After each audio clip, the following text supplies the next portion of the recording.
다 함께 하나님 말씀 봉독하겠습니다. 오늘 우리에게 주시는 하나님 말씀은 마가복음 9장 33절에서 40절까지의 말씀입니다. 그들은 가버나움으로 갔다. 예수께서 집 안에 계실 때에 제자들에게 물으셨다. 너희가 길에서 무슨 일로 다투었느냐? 제자들은 잠잠하였다. 그들은 길에서 누가 가장 큰 사람이냐 하는 것으로 서로 다투었던 것이다.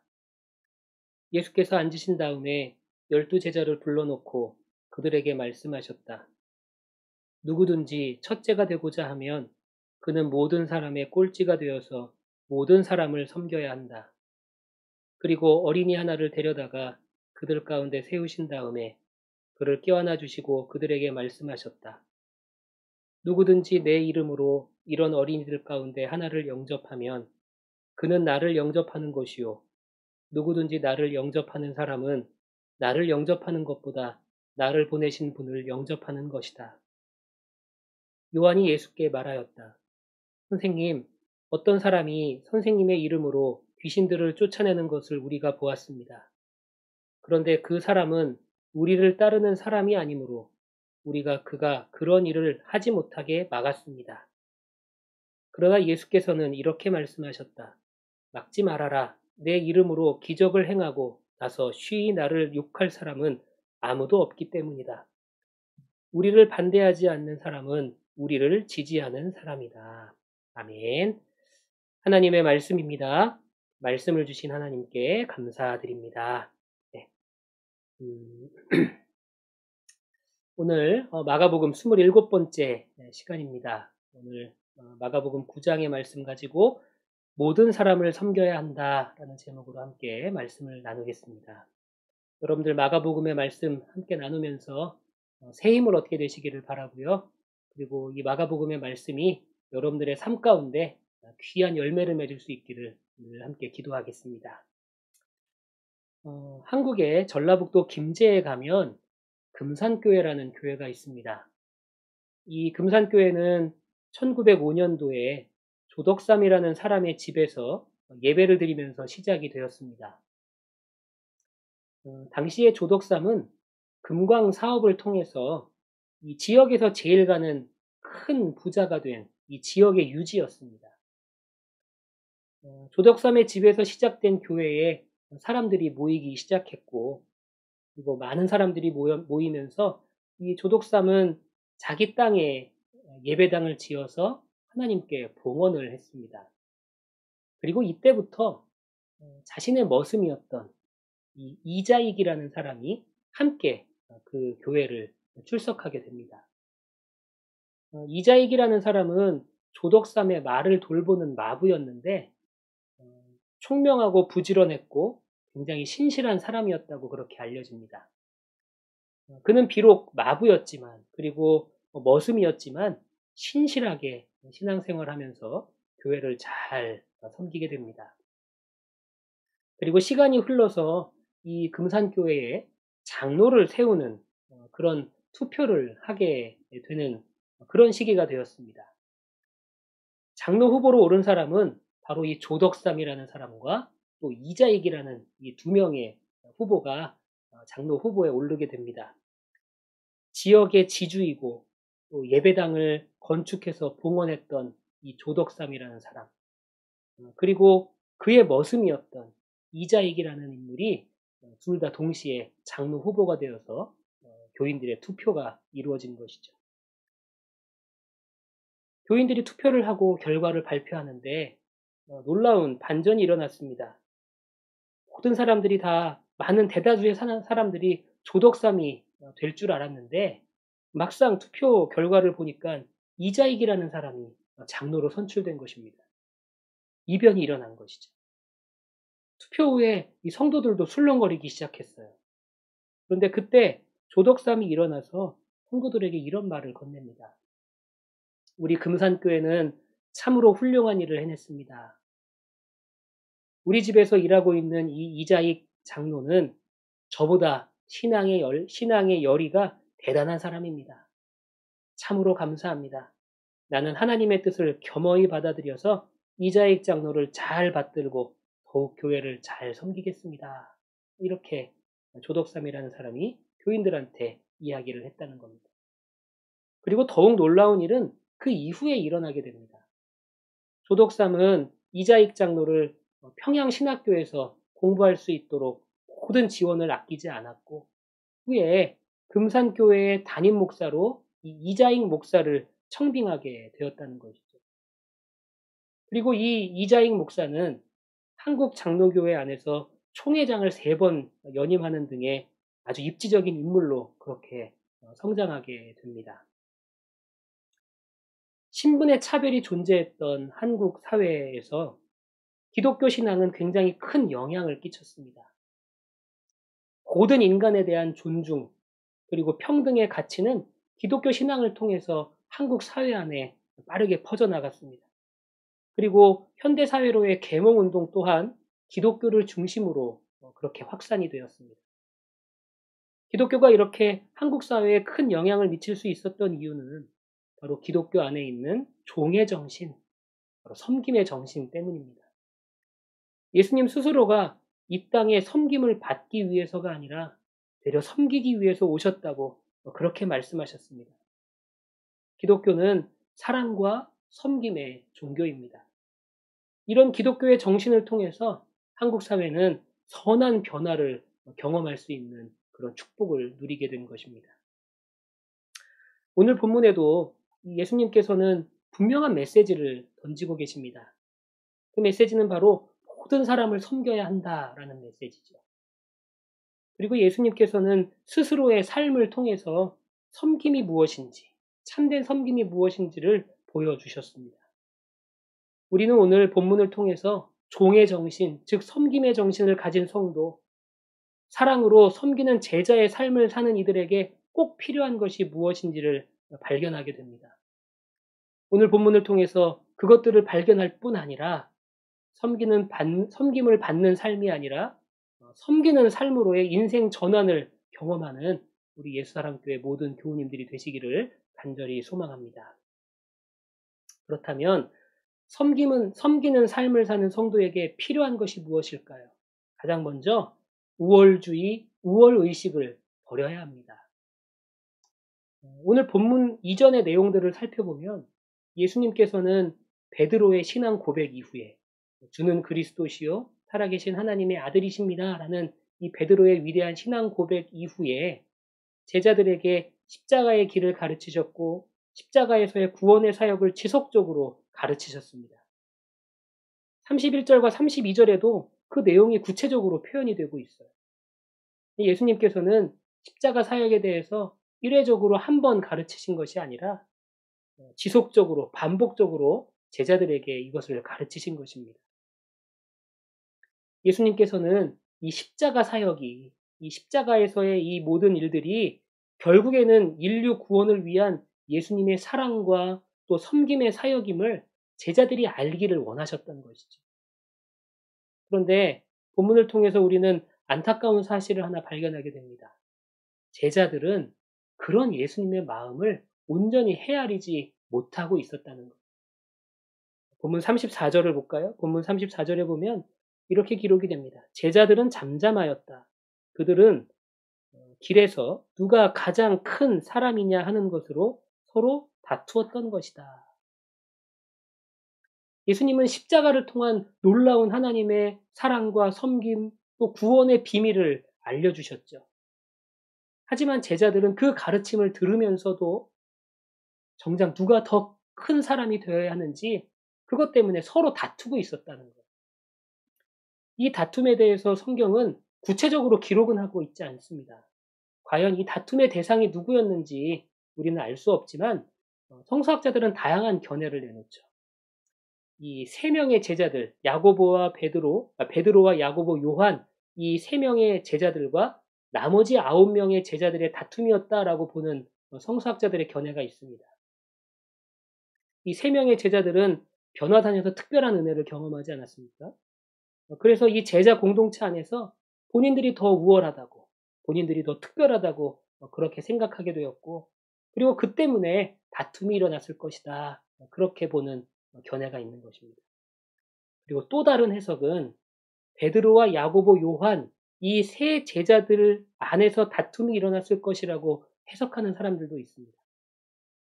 이 세 사람은 변화산에서 특별한 은혜를 경험했고, 그 은혜의 경험은 예수님을, 변화되는 예수님을 봤고, 그리고 더 나아가서 예수님과 대화하는 모세와 엘리야를 보는 그런 특별한 은혜였죠. 예수님 곁에 있었던 모세와 엘리야를 본 이 세 명의 제자는 누가 저들처럼 예수님의 왼편에, 오른편에 서야 하는가? 이거에 대해서 이야기를 나누다가 서로 자기가 서야 된다고 그렇게 다툼이 되었다고 그렇게 생각하는 해석입니다. 이를 지지하는 또 다른 이유가 있는데, 마가복음 10장에 보면 야고보와 요한의 본격적인 다툼이 등장을 합니다.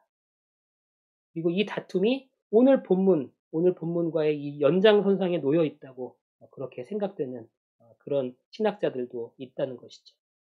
뭐 어떤 견해가 맞고 어떤 견해가 더 교회 전통 안에서 더 지지를 받는다, 뭐 이게 중요한 게 아니고요. 분명한 것은 특별한 은혜를 경험한 사람들로 인해서 다툼이 시작이 되었다는 것. 특별한 은혜를 경험했다는 이 상대적인 우월감 때문에 이 제자 공동체 안에 다툼이 일어났다는 것. 여러분, 이 사실을 우리가 마음판에 깊이 새겨야 할 필요가 있습니다.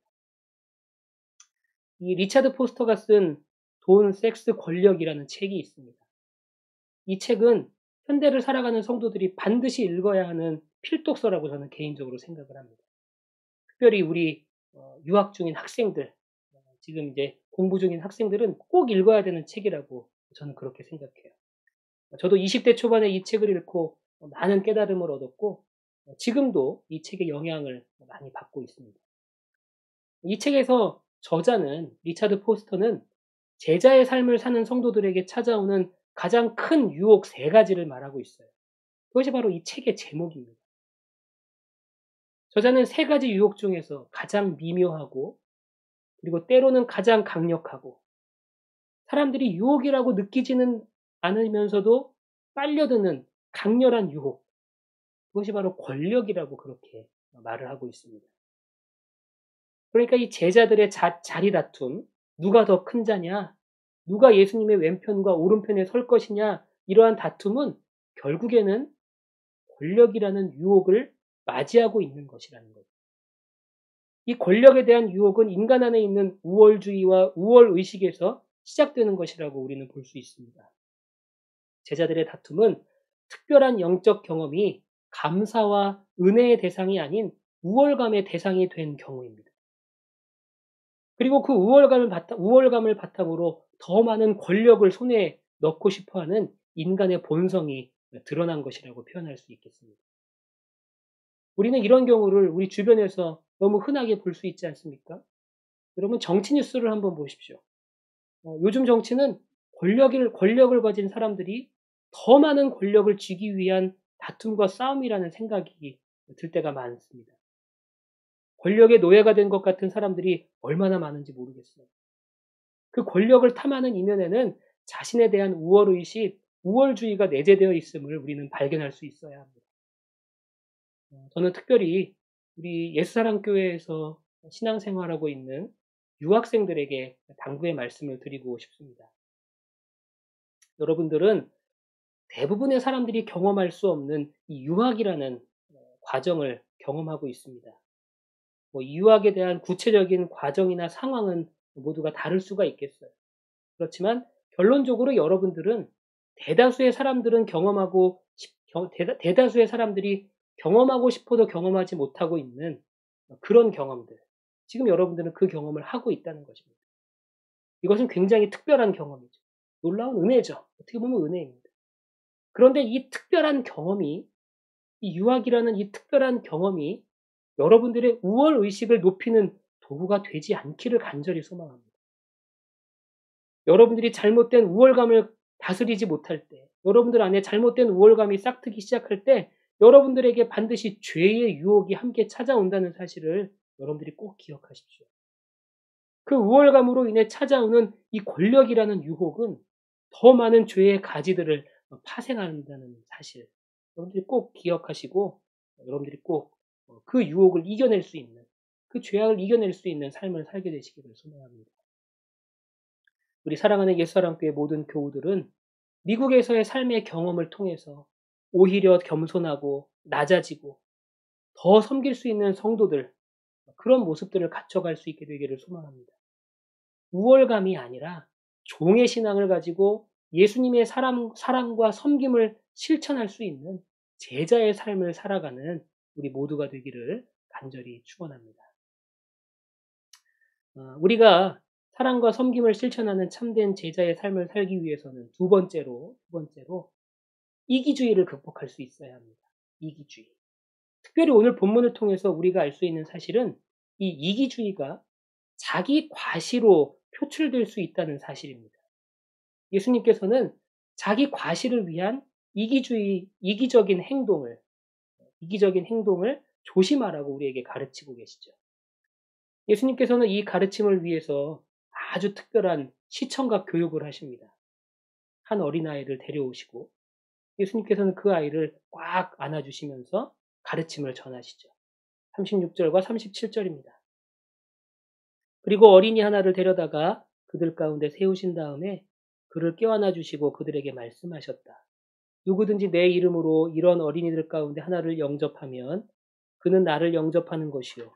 누구든지 나를 영접하는 사람은 나를 영접하는 것보다 나를 보내신 분을 영접하는 것이다. 예수님 당시의 유대 사회 안에서 가장 우월한 존재는 성인 남성이었습니다. 어린아이들과 여성들은 홀대당하고 핍박당하던 그런 존재였어요. 특히 어린아이들은 남녀 상관없이 대접받지 못하던 그런 존재였습니다. 그런데 예수님께서는 그런 어린아이를 영접하는 것이 곧 자신을 영접하는 것이라는 놀라운 가르침을 지금 주고 계시는 것입니다. 이것은 당시 사회의 모든 통념들을 넘어서는 놀라운 가르침이었어요. 당시에는 어린아이를 대접하고 인정하는 것은 전혀 자신을 과시하는 그런 행동이 될 수 없는 그런 사회였습니다. 오히려 유명한 종교인이나 군인, 정치인들, 이런 사람들을 대접하고 영접하면 그것으로 인해서 자신을 과시할 수 있는 상황이 연출될 수 있는 그런 사회였죠. 쉽게 말하면 이런 거예요. 내가 누구와 함께 시간을 보냈다. 내가 우리 집에 누가 찾아와서 함께 식사했다. 이런 것들을 막 사람들에게 자랑하면서 자신을 과시하는 것이 흔한 그런 일상을 살아가던 그런 사회가 바로 당시의 유대 사회였다는 겁니다. 하지만 예수님께서는 자기 과시에 대한 욕심 없이 순수하게 남을 대접하고 영접하는 것이 중요하다는 것을 우리에게 일깨우고 계신 거예요. 자기 과시를 위한 이기심을 버리고 순수하게 섬기는 삶을 살아갈 것을 당부하고 계시는 것입니다. 교회에서 종종 접하는 아주 안타까운 일들이 있죠. 교회 안에서 열심히 신앙생활 하시는 분들 중에 때로는 자신의 봉사와 헌신을 자기 과신, 자기 자신을 과시하는 수단으로 그렇게 악용하는 분들이 종종 있습니다. 이런 분들은 다른 성도들보다 자신을 더 생각하기에 이기적인 성향을 보일 때가 많죠. 심한 경우는 교회 안에 분열이 생기기도 합니다. 특히 이민교회 안에 이런 일들이 많이 벌어지는 것을 경험하게 됩니다. 이민자의 삶 자체가 고난이죠. 게다가 사회에서는 주류의 삶이 아니라 비주류의 삶을 사는 그런 이민자들이 더 많이 있습니다. 그러다 보니까 교회 안에서라도 자신을 과시하고 싶고 또 그것 때문에 이기적인 마음들을 표출할 때가 있는 것이죠. 오히려 이런 아픔들이 교회 안에서 표출되는 것이 아니라 치유되어야 할 줄 믿습니다. 내 안에 있는 아픔과 상처를 표출시키는 장이 교회가 되지 않게 되기를 바라고요. 오히려 그런 아픔들이 치유되고 회복이 일어나는 곳이 바로 교회가 될 수 있기를 간절히 축원합니다. 우리 예수사랑교회가 바로 그런 교회가 됐으면 좋겠어요. 내 의견을 이야기하고 내 생각을 막 표출하면서 자기를 과시하는 곳이 우리 교회가 되지 않게 되기를 바라고요. 우리 교회 안에서 어떤 상처를 가진 사람이라도 교회 안에서 그 상처가 다 치유함 받고 그리고 모든 것들을 이겨낼 수 있는 그런 신앙의 공동체가 바로 예수사랑교회가 되기를 간절히 소망합니다. 세 번째로 우리가 사랑과 섬김을 실천하는 참된 제자의 삶을 살기 위해서는 파벌주의를 극복할 수 있어야 합니다. 우리의 섬김이 순수하기 위해서는 관용의 정신이 필요합니다. 마음과 생각이 넓어서요. 모든 것들을 포용할 수 있어야 한다는 것이죠. 나와 생각이 다른 사람들도 품고 포용할 수 있는 그런 마음이 우리에게 필요합니다. 그렇지 않으면 우리 섬김의 자리가 오히려 경쟁과 또 적대감의 자리가 될 수 있어요. 그리고 그 경쟁과 적대감으로 인해서 교회 안에 파벌이 생겨날 수도 있습니다. 오늘 본문 38절에 보면 요한이 예수님께 좀 흥미로운 고백을 합니다. 38절입니다. 요한이 예수께 말하였다. 선생님, 어떤 사람이 선생님의 이름으로 귀신들을 쫓아내는 것을 우리가 보았습니다. 그런데 그 사람은 우리를 따르는 사람이 아니므로 우리가 그가 그런 일을 하지 못하게 막았습니다. 요한이 이렇게 이야기를 하죠. 쉽게 말하면 선생님, 어떤 사람들이 예수님의 이름으로 귀신을 쫓아내고 병을 고치고 그런 일들을 합니다. 그런데 그 사람은 우리 편, 우리 사람, 우리 무리가 아닙니다. 그래서 제가 그 일을 하지 말라고 단단히 주의를 줬습니다. 예수님의 이름을 함부로 사용하지 말라고 제가 경고했습니다. 뭐 이런 내용입니다. 이렇게 표현한 겁니다. 그런데 이런 요한의 고백에 예수님께서는 이렇게 말씀을 하십니다. 39절과 40절입니다. 그러나 예수께서는 이렇게 말씀하셨다. 막지 말아라. 내 이름으로 기적을 행하고 나서 쉬이 나를 욕할 사람은 아무도 없기 때문이다. 우리를 반대하지 않는 사람은 우리를 지지하는 사람이다. 여러분, 예수님의 대답은 한마디로 말하면 그냥 놔둬라. 그 사람도 결국에는 우리 편이다.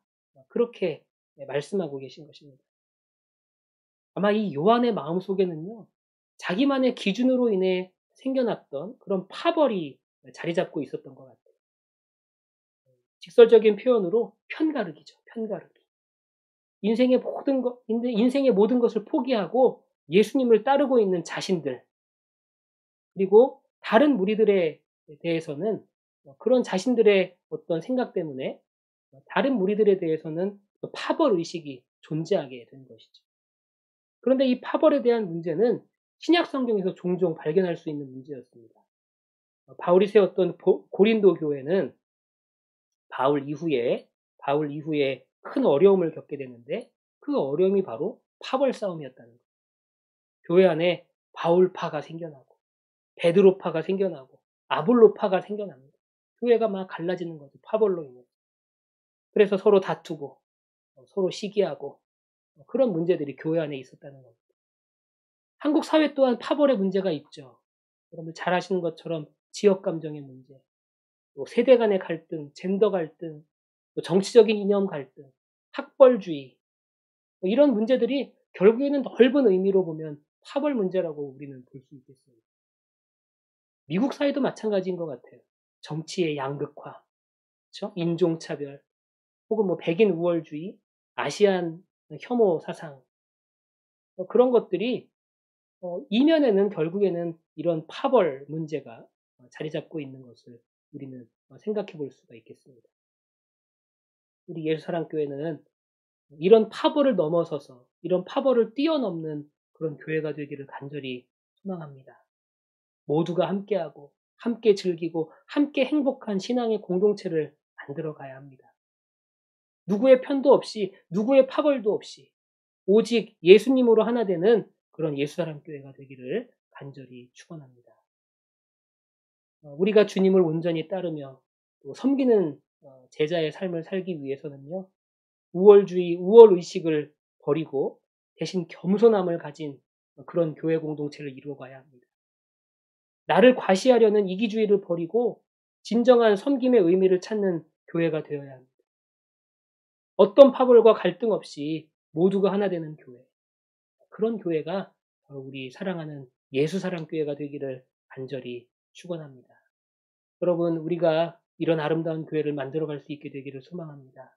우리가 함께 예배하면서, 함께 하나님의 은혜를 사모하면서, 함께 하나님의 사랑을 경험하면서 그런 아름다운 신앙의 공동체로 이끌어져가는 그런 은혜를 우리가 함께 누릴 수 있기를 간절히 축원합니다. 네, 오늘 예배하시면서 여러분들 중에 헌금하기를 원하시는 분들은 여러분들 온라인을 통해서도 헌금하실 수 있고 또 교회로 체크를 보내주셔도 되겠습니다. 온라인 헌금은 벤모와 페이팔을 통해서 하실 수 있고요. 또 지금 나가고 있는 주소로 체크를 보내주셔도 여러분들 헌금하실 수 있겠습니다. 네, 우리 시간에는 드려진 예물을 위해서 제가 기도하고 축도함으로 예배를 모두 마치도록 하겠습니다. 잠깐 기도하시겠습니다. 사랑과 은혜가 많으신 주님, 예수님처럼 섬기는 삶을 사는 우리 모두가 될 수 있도록 도와주옵소서. 우리 마음속에 예수님의 사랑으로 가득 찰 수 있도록 도와주시고 그 사랑을 섬김으로 실천하는 우리 모두가 될 수 있도록 인도하여 주옵소서.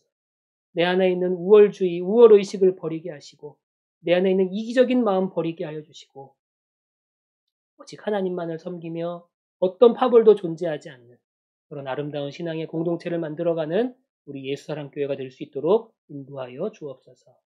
이 시간 여러 가지 모양으로 주님께 헌금을 드리는 우리 모든 성도들이 있습니다.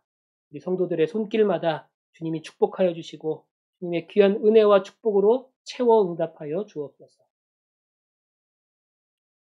이제는 우리 구주 예수 그리스도의 은혜와 아버지 하나님의 무한하신 사랑하심과 성령님의 감화 감동 역사하심 충만케 하심이 함께 예배하고 있는 우리 모든 성도들과 또한 그들의 삶의 자리 가운데 이제로부터 영원히 함께 하시기를 간절히 축원하옵나이다. 아멘. 네, 오늘 예배를 모두 마쳤습니다. 그럼 남은 하루도 평안하시길 바라고요. 한 주간도 믿음 안에서 승리하시는 우리 모든 교우님들 되시기를 소망합니다. 감사합니다.